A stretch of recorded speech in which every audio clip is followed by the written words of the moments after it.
there, welcome back to another exciting episode. Today's video is from Cross Examined. It's titled Biologist Confronts Frank on Gender Theory.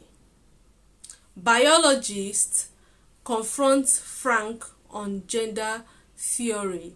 Before we dive into today's video seemed quite interesting because we're going to be breaking down who a woman is, who a man is, the sex chromosomes, the XY chromosomes, the whatever, everything that has, because this is like a gender debate, okay? And I'm really sure this is going to be interesting, and I'm sure it's going to be of interest to you. If you're interested in this conversation, do well to stay tuned, watch till the end, and drop a nice comment on what you think about it. Drop your opinions or your thoughts. Let's continue this conversation in the comment section. Before we go any further, my name is Ogechi. If this is your first time here, hello. Do well to like, share, subscribe, comment. These are routine here, okay? So do all these nice things. Like, share, drop a comment, subscribe, turn your post notification bell. Those are the routine things we do here anyway. So let's dive straight into today's video. Have you ever heard of gynecomastia? I had it. And so did you have that fixed? Yes, I did. And did that make you feel affirmed in your gender and comfortable in your body? No, when I was in the Navy, nobody knows this, by the way. Jesus, now I'm revealing I need a HIPAA form to sign here or something. What do you have to say for people who don't fit in your definition of man or woman? I'm a biologist. I understand the biology. Are you saying that a woman is only a person who has two X chromosomes and a man who is someone who only has an X and a Y chromosome? I think that's the scientific definition, yes. It's actually not, because there can be people with XXY. There can be Y chromosome inactivation. The way that this biology works is that you have genes. Those genes make proteins. Those proteins develop the traits that you define as men and women. They develop the features that you define as male. They develop the genitalia. But you can be a woman with female genitalia and be XY.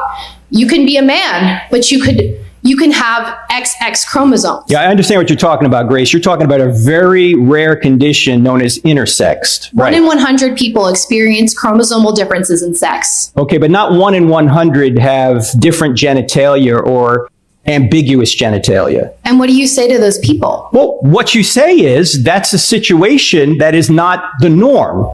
We're not saying that they're not people, obviously.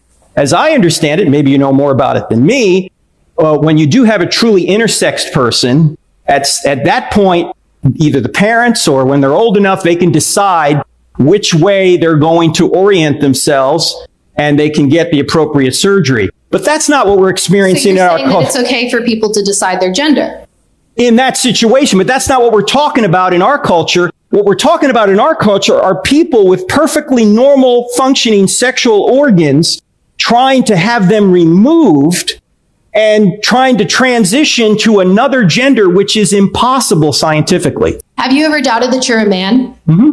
You've doubted that you... Oh, have I ever doubted I'm a man? No, I have never doubted I'm a man. Then what do you say to a transgender person who has never doubted their gender? You're saying that we all change and that obviously transgenderism is a product of some kind of phase, but you've never doubted that you're a man.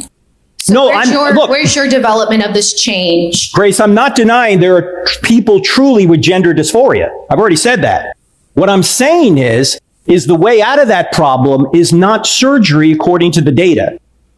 Okay? Psychiatry is the way out of that problem. I also don't agree with your statement that after surgery, you implied that transgender people are more likely to commit suicide after surgery. But the statistics say that transgender people are more likely to commit suicide because of arguments that you make that they're invalid. No, I'm not saying they're invalid. I'm just saying that you implied that it's the surgery that's causing suicide. No, it's not. What I'm saying is the surgery doesn't fix anything. That's the point. It's practically the same rate whether they have the surgery or not. If you woke up and grew breasts today, would like them to be removed? There are men. Say that again? Have you ever heard of gynecomastia? I had it. And so did you have that fixed? Yes, I did. And did that make you feel affirmed in your gender and comfortable in your body? No, when I was in the Navy, nobody knows this, by the way. Jesus, now I'm revealing I need a HIPAA form to sign here or something. You don't have to talk about it. No, what I'm saying is, yes, I've had that myself and had it surgically removed when I was in the Navy. Yeah. And do you feel more comfortable in your body and more affirmed in your gender because of that? Well, it wasn't a gender thing for me. It was the fact, well, I can't even get into it now because it had nothing to do with my gender. Okay. So it had to do with it had to do with the fact that it looked really odd. Let me just put it that way. Okay. But Grace, my point is if we truly care about people, are we going to try and force them down a road, particularly as children, into a solution to a problem which is proven not to be a solution? You just said that having that surgery made... I remember I did a video of a girl, I think it is titled "My Childhood Was Ruined." My childhood got ruined. Like a detransitioner. She talked about her transitioning procedures. And she talked about how she was going through puberty, how she got some of her body parts removed. At 15, she got her breast removed. She had gone through a lot of surgeries. She was taking puberty blockers and all those things. And after she had transitioned, she still did not find peace. She still wasn't happy. She was still confused. And I think this is what he's trying to say here, right? That's what Frank is trying to say here. He's trying to say that the fact that you're taking puberty blockers, the fact that these kids are actually transitioning, even after a transition, does not make it a solution. It's not a solution. That's why a high number of trans people who have transitioned are committing suicide, not particularly because they are not accepted into society, because they have still not found fulfillment in what they have become. So I think the solution now is psychiatry, just like you said. It might not be not like psychiatry, like maybe seeing a therapist, talking to somebody about the way you feel, and blocking your ears against these things. Now she talked about gender dysphoria, right? She's trying to argue, say that it's okay, that some people it's okay when you she talked about chromosomes and all those stuff like that.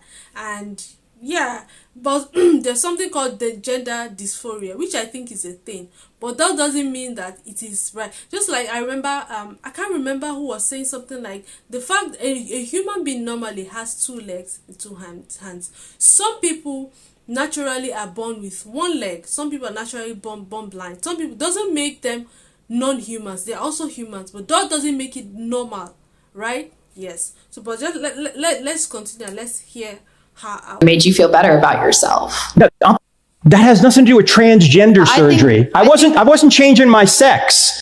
I was having breast tissue removed. Okay, I was always a man. Mm-hmm. Okay, so.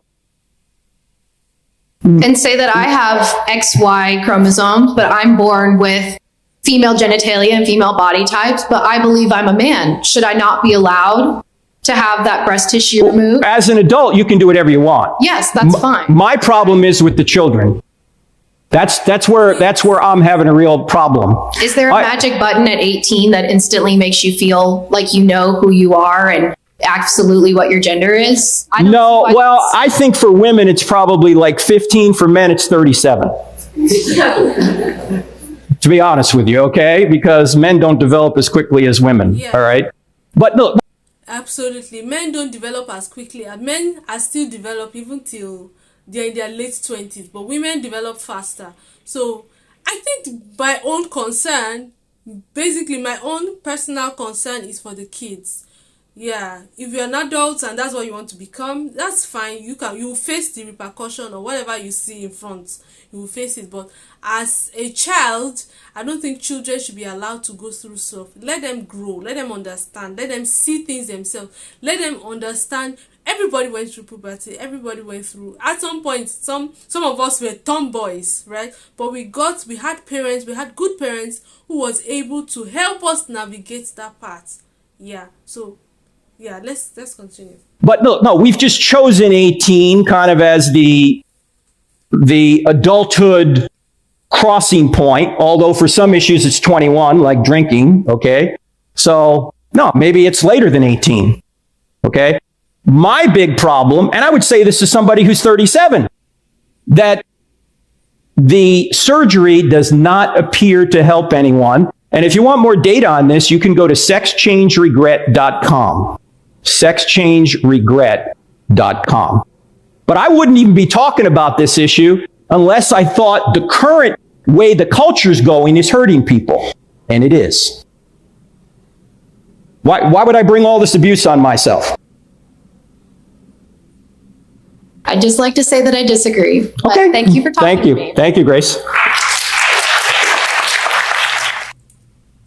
It's okay. It's okay to disagree, right? It's okay to disagree, but the facts needs to be stated. The facts need to be stated. I also do not agree that when you are 18, you are an adult and you know yourself. Because I remember when I finished secondary school, high school. I finished high school when I was 17. I was still very confused about what I wanted to do in life. I was still confused. I still remember I wanted to become a doctor, medical doctor. I had written the exams to qualify me to go to do that.